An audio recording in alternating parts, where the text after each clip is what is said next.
Okay, well this part of the session is a growers panel. There's three willing participants to field questions and tell them a bit about their involvement either within China or surrounding areas. Firstly, I'll just go through introducing each of our panel members. We've got three, obviously. Peter Wauchope from Centre West, Peter Kermond, who's the founder of Macadamia Exports Australia, and George Bobin from B&B Basil. In your programs is quite a detailed profile on each of the three of them. I was going to read them out to you, however, in the interest of time, I think we'll probably kick straight into it. So there is a roving mic. When you do have a question or a comment to make, if you please wait for the mic to come to you. That's simply because we are recording today's proceedings and we'll have some something that we can distribute out of this at the end. So, firstly, it's tough on the panel when you've got two Peters next to each other, so perhaps Peter 1 and Peter 2. Peter 1, can you tell us a little bit about yourself, your business and involvement in terms of exporting to China or around that area? For a start, we don't export anything to China itself as such. We're a large carrot growing, packing and exporting operation in Western Australia. We handle the whole process from seed to ship. We grow, pack and export around between 600 and 700 tonnes of carrots a week, 52 weeks of the year, supplying to around 17 different countries. The majority of our customers are there on a weekly basis, year in, year out. So that's one of the benefits of being in WA. We can produce for 52 weeks of the year, and we can set up a situation where, even though we're very reliant on the customers, they're probably even more so reliant on us to manage their carrot category for them. China, we see some potential there in the future. That was one of the reasons why I was asking about the revaluating the currency. We supply quite a few European supermarkets that are now operating out of into various parts of Asia that are now operating out of central buying offices in Shanghai. Every time they come to see me, I sit them down and say, boys, why can't we do some shipments to your supermarkets in China? And they usually say, oh, but we have so much cheap Chinese product there. And I'm going, well, and in your supermarket in Thailand? Oh, yes. And your one in Malaysia? Yeah. Oh, and Singapore? So why is China any different? You know, you sell the Chinese product alongside the high-priced Australian. Are you telling me the consumer in China is any different? Which I don't think it is. And I think once one of these guys actually convinces his superiors to take a punt and gets some of the Australian gear in there and they put it in their high-end stores alongside the cheaper Chinese product, I think it'll really open the floodgates for us. But as far as the other areas in Asia, export's really about sort of consistency, reliability and trust. Peter Kermond, you've had quite a bit of experience exporting to China. Did you want to perhaps give a bit of background about your involvement? Yeah, sure. I've been exporting to China since 1990 now, so it's also been a very interesting cultural journey, I guess, as I've seen the place change. From the first time I went up the Pearl River from Hong Kong into China, it was really a scary place to go. All the border guards were military people and things like this, and now it's very much traveller friendly. With my commodity is macadamia nuts principally, although we handle a few other things, and so you can cut a few zeros off. So the volumes of carrots that Peter 1 is doing is just huge compared to macadamias. We might do 60 containers a year. What we do is always direct, but sometimes it's to traders based in Hong Kong, sometimes in China. And the typical Chinese import firm has an office either in Hong Kong or Vladivostok or Haiphong in Vietnam. So my experience has largely been very good. I can honestly say we've never lost any money there. We've always been paid, and I've developed an interest in sort of the mechanics of that and actually taught export management for a while, just because it's an interesting area. Thank you. George, did you want to tell us a bit about yourself?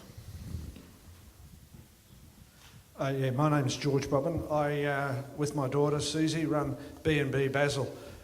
We started around about 2000, growing mainly large basil for the local market. Then in about 2004, we looked at something different that we could grow as well, and that was microgreens. Now, microgreens are baby herbs at the cotyledon stage. We're just starting to break into the main leaf stage, and they're used as garnish. We sell them live in pots, so it's a living product, both in a punnet and a pot, in what we call a soilless medium, which allows us then to send around Australia and overseas as well. We produce about 30,000 units per week, so it's a bit like a factory farm in concept, in that we have to seed down every week as of such. We supply a lot of the states around Australia, and actually we find that it's a lot harder to get product into Western Australia and Tasmania than what it is to get it overseas. At the present moment, we're supplying Singapore, Hong Kong, Dubai, Bali, and the market's growing. We're seriously looking at China, Korea, and into Japan because of the number of people that we see here in Australia that are starting to nibble at our heels because we've grown so fast over the last couple of years that we've got to look at markets outside Australia too. With our product, a small producer can produce 4,000 or 5,000 units per week, sell them locally and make very, very good money. Then what we find out is that when they start to grow bigger than that, they come into the same pressures that we have when you're employing labour, paying all that type of thing. So that's why seriously we're looking at expanding our market. At the present moment, our overseas market is probably about going up to 5.5% of our current production. Thank you. Peter, you've obviously been there since 1990. From your experience, what are the opportunities as you see them perhaps for veggie growers now, and perhaps some challenges that you've had to face over the years in developing your market?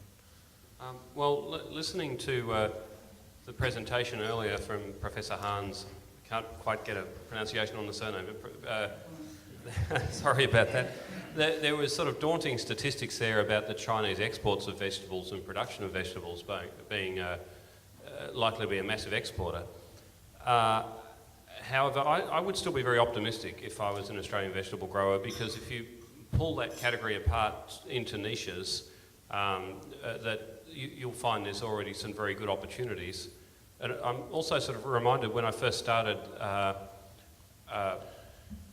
the bane of the nut industry at the time was cheap Chinese walnuts flooding the market and sort of wrecking the market. And everybody said to me, there's no way you're going to export macadamias to China because they're already flooding the market with these cheap walnuts. Yet now, you wind forward 20 years, we export a lot of macadamias there, but also they import a lot of walnuts. So they went in my career from being a major exporter of walnuts to now a major importer. And they may not be major importers of vegetables en masse, but I imagine if you pull it into individual categories, they'll certainly be going from becoming exporters to sort of breaking even to becoming net importers of a lot of types of vegetables. So that would be my overall thought. The other thought I had was that possibly there was a gentleman talking about joint ventures and things, and we do a joint venture with a Chinese firm at the moment. But maybe having a look at your business and pulling it to bits, because you're really selling some logistics, some labour, some expertise, and some product, and usually some financing to the Chinese importer.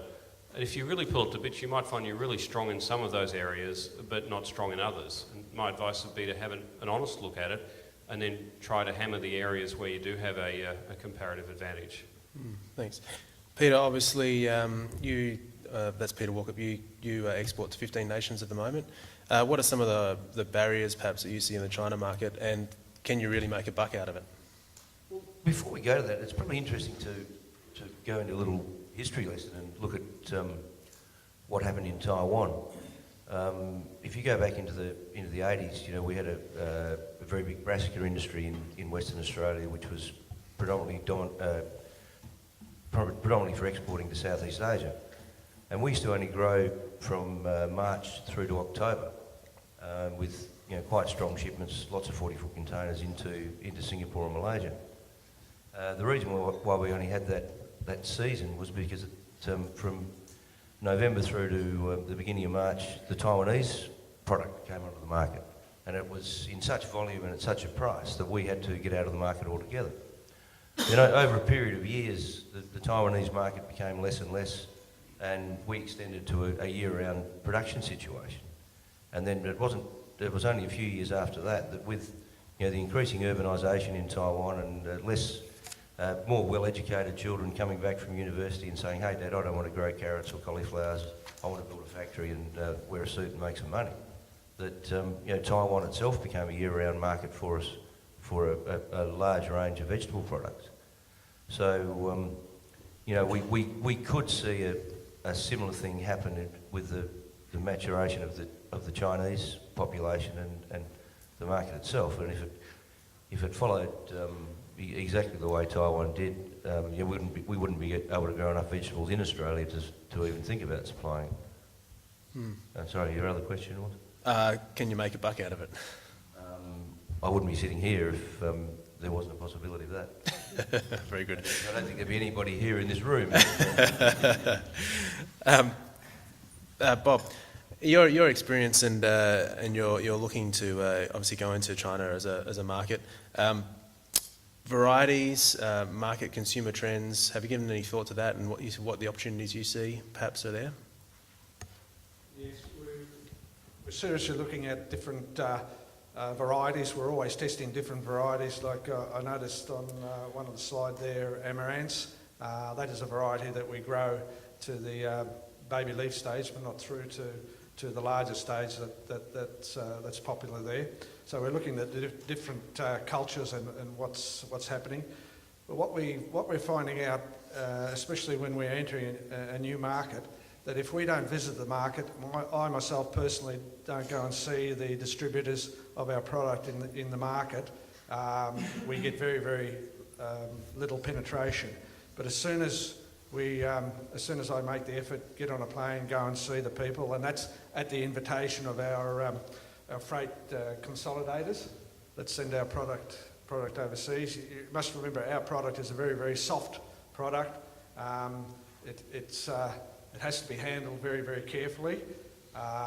It can damage. So in reality, when we send stuff to Western Australia, South Australia, and this is flown, we get a lot more damaged product than what we do sending stuff through to both Hong Kong and China.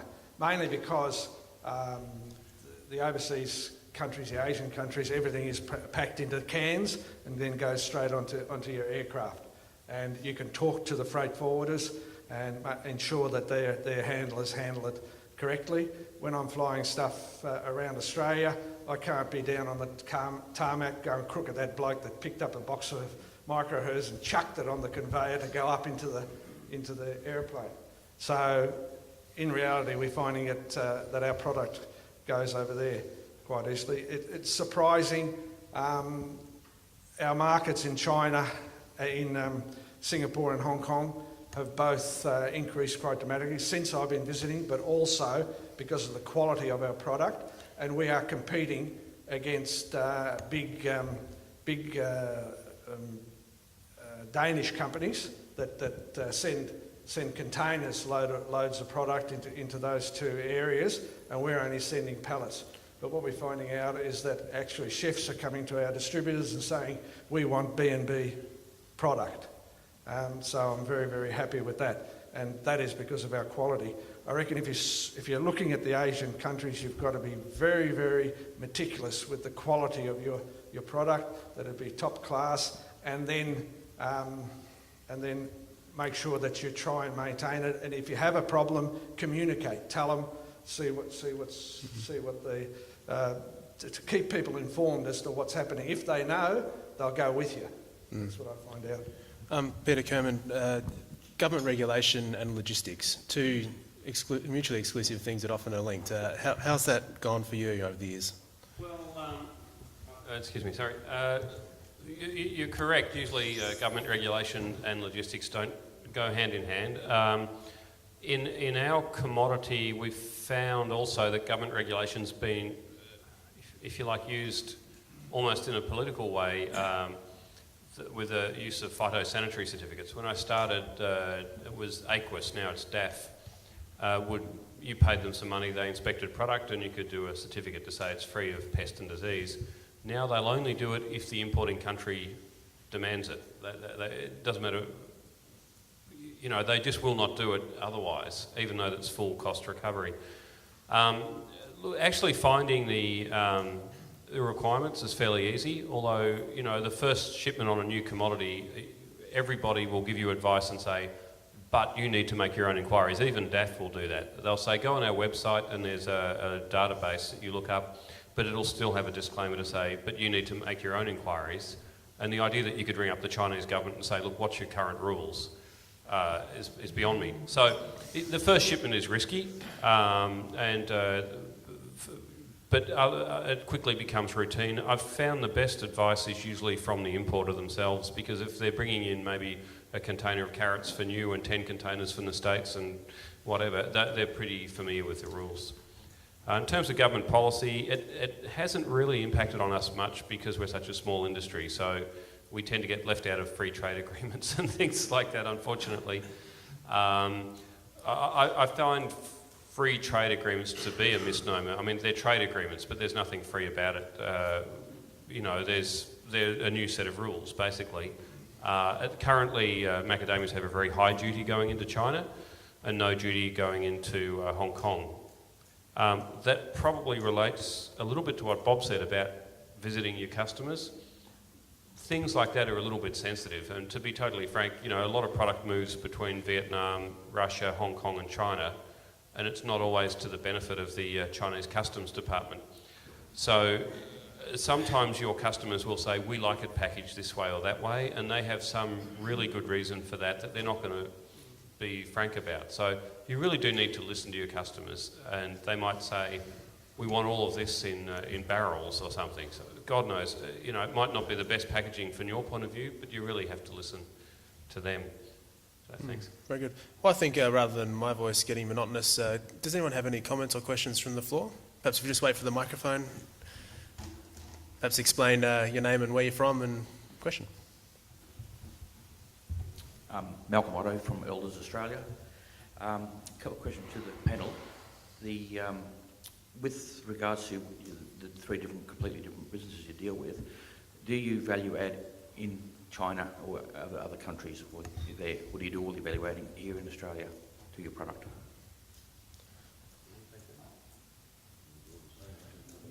Perhaps, yeah. Unanimous from the panel that we do all our evaluating in Australia.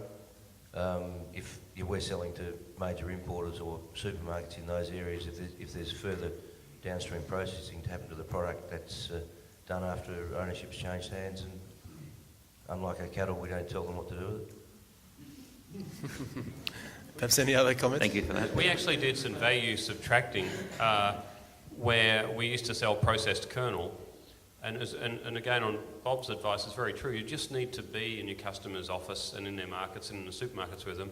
And we found that the Chinese importers were saying, we want the nut in shell.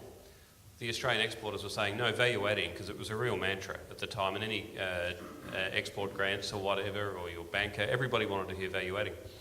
But what the Chinese are actually doing with the nut, they keep it in the shell, they crack it slightly and sell it in the shell, and the consumer would open it at home. And they trusted it more, which goes to Dr. Meng's point about trust. You know, they like to buy fish out of the fish tank in the restaurant, not a packaged fish. So they trusted the nut more in the shell. So we stopped cracking it and exported more in the shell, and that was very successful for us. And it was much appreciated because the importers were getting so frustrated about saying we want it in the shell, and then getting a lecture about how great the kernel was and how good people's factories were, you know, rather than actually listening. Mm. And a similar sort of thing used to happen with plums into the Chinese market. We think that it's lovely to get the plums all nice and clean and shiny, and that's not how they wanted them. They wanted them with that orchard bloom, so they didn't want them running over brushes. They wanted sort of that bloom to still be on the fruit when it arrived, which we went completely against sort of the majority of practices in Australia. But it's the same old story. You listen to your customer and you do your level best to supply what they want. Perhaps I saw a hand up down here earlier on.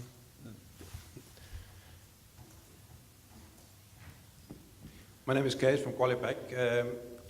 In regards to exporting to the Asian countries, how is the logistics on the other side? Are you dealing with dedicated importers that get it to the supermarkets? Are you dealing with the supermarkets direct? Probably Peter Kermond, I think. Well, in my case, I don't know what you mean by delegated importers, but yeah, we're not dealing directly with Chinese supermarkets. What we do, and look, it's different for your businesses probably, but and I do the same in Australia, by the way, I always look at the supermarket and then go one step back to the person who's packing for the supermarket. And that's basically because dealing directly with Coles or Woolies or Carrefour or Walmart in China, it's sort of like dancing with a dinosaur or something. It's a little bit dangerous. So well, if we go one step back and have our relationship with whoever's doing the generic packing for the supermarkets, and in macadamias, it's a hard, the brand is really about your business's behaviour. It's hard to get a consumer brand up because it's just not amenable to that. I don't know with vegetables if they are or not. So the short answer is we try to deal with the importer who directly packs for the supermarket if we can. I guess on a related point, if you're new to exporting, you may wish to be careful that, you know, when you first go there and you wear out chinchou leather and find some prospects, firstly, you know, you'll kiss a lot of frogs before you find a prince. But secondly, you'll be pressured to go into distribution relationships. And I'm not sure about the Chinese law, but I do know that the law about agencies varies a lot from country to country. So going into an agency or distribution relationship, it's something you should take some specialist advice on. In our case, we've always sold as merchant, not you know, through agency. But in vegetables, agency relationships more common. And there's a really good body of case law about people who've got into agency relationships and had trouble getting out. So,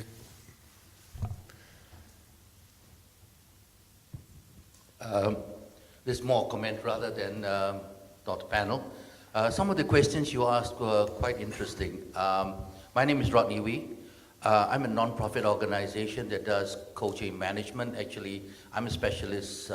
One of my doctorates is in supply chain management, value added. Two answers to your question about supermarkets. Many supermarkets in Asia both buy direct from you, as well as through an importer. If the product is prone to have problems, they'd rather do it with an importer. And the main reason is that they can hold somebody responsible. But if your product is a premium product, it's got less risk, they'd rather deal with you. They'd rather come down and specify what packaging they want and what they would want out of you at the end of the day. If you're talking veggies, you will get any issues like a 100-gram pack, 150-gram pack, 250-gram pack, 300 pack for, say, salads or for your herbs. They may specify that, or they may want them in little pots like what you are doing right now. You have to actually look and see what product you're going to sell to them, and find out what they want. So you will find two sets of supply chains. That will be part of what I'll be presenting this afternoon. And so don't do it blindly. Don't trust somebody to do it for you. The supermarkets will probably have their own appointed logistics operators, which will be probably specialists in food, both processed food as well as fresh produce. Work closely with those blokes and you'll actually know what the customs regulations are, how it would be best to clear customs, and how fast you get it going. Why you don't have problems in your markets in Hong Kong and Singapore is because both airports are operating on a hub status. And they put a lot of money into it. My group did the specs for the new perishable food center in Singapore back in 2009, and they already have now a $22 million perishable food center. So they outside Dubai, they're the only ones with cool dollies, for example, so that the on-tarmac issue between the plane and the cool room is taken care of, plus things like thermal blankets and the whole works. So, folks, I think you better go down. It's a niche market. Asia has always been a niche market. I speak because I operate out of Singapore, so yeah, in terms of advancement, Hong Kong, Singapore, they're pretty advanced. They will operate the same way as Incheon or Narita in Japan. So they're the big ones. I think Beijing is now ready up to that standard, but I'm not too sure about the perishable goods handling. But there are secondary airports out in Asia that are pathetic, all right? You wouldn't want to be in that with any fresh food stuff. So look at your distribution channels, look at the operators that are there before you move, but it's all niche. Everything is niche. Even a small market like Singapore, it's niche. You have 5.3 million people, out of which 2 million are actually foreigners and expatriates. So you can imagine your herbs are doing pretty well over there, mate. Because the restaurants, the chefs and the hotels will be very selective of what produce. So you probably get a pretty good premium price. But you probably have to do something for it as well. So don't rush into it. Do your sums right, but get your info on the ground first hand, not second hand. Right? Thank you. Thank you. Perhaps we are running short on time, so we've got time for just a couple of closing comments around the table. Are there any interesting anecdotes or interesting stories that are particularly unique to China, preferably, or Asia that you've had experiences in? Perhaps we'll do all three of you. Yeah, I suppose I've got an interesting story in that for our Australian market, if somebody rings me up, whether it be a restaurant or a wholesaler, I always send them samples. You know? And with my wholesalers, I tell them, if you've got a new market, just let me send them a sample. I want them to see my product before that. Anyway, when we were dealing with Austrade, I said, this is my whole policy is that I send customers, first new customers, samples of our product. And Peter, my man from Austrade, said to me, he said, no, you don't do that into Asia. Never do that into Asia. They'll just keep on getting more and more samples from you all the time. All right, so I said, all right, we'll do it another way. What we'll do is we'll charge them for the first lot of samples, and then with their next order, they'll get a discount. They'll get that first order refunded. And that's worked successfully for me with 3 new customers that we've selected at the present moment. Peter? I guess my advice would be perhaps to work on not taking things personally, because sometimes business will go in a way that if it happened in Australia, you'd be very affronted. Because there's a concept of power distance in culture. We tend to have a low power distance, and Chinese are more comfortable with a high power distance. And the example that comes to mind, one of my customers, she has this car, a nice new BMW car, but she doesn't have a driver's license. So when I go there, she asks me to take her for a drive in it. And we're driving up to some scenic lookout, and the phone rings, and there she is in the back. And I think she likes being in the back because it makes you feel more, important. While I'm slaving away at the front, dealing with terrible traffic. Anyhow, she got a call from a pistachio supplier for Iran. You could hear this guy, he was screaming. So you could hear him coming through the handset about that she's going to starve his family and all this sort of stuff. And she was yelling back at him pretty passionately. And towards the end of the conversation, she had the phone and she was bashing it on the car door. And I thought, oh gosh, that sort of seems like the end of the relationship there. And then when we were having lunch later on, she said to her assistant, oh yes, I got $23.50 a tonne off, and it was just no big deal. And had that happened to me in a negotiation, I guess I would have thought, well, I'm never talking to them again and all that. So maybe we do come from vastly different cultures, and that's a whole field of study in itself as cross-cultural management. But I guess the take-home message for me would be don't take it personally in a way that you might in Australia. Otherwise, you'll burn too many bridges too early in your career. And Peter, some final closing comments? I haven't really got much to add apart from that. When you deal across so many different cultures and countries as we do, there's one thing that is always there is to actually really, you need to travel a lot you need to actually know your customer, you need to understand his market, and you really need to understand your own product so that you're able to get it there in the right conditions. So, you know, it's no different to anything in Australia. It's really know your customer, know your product, know your market, and do your level best to make sure it's on time every time.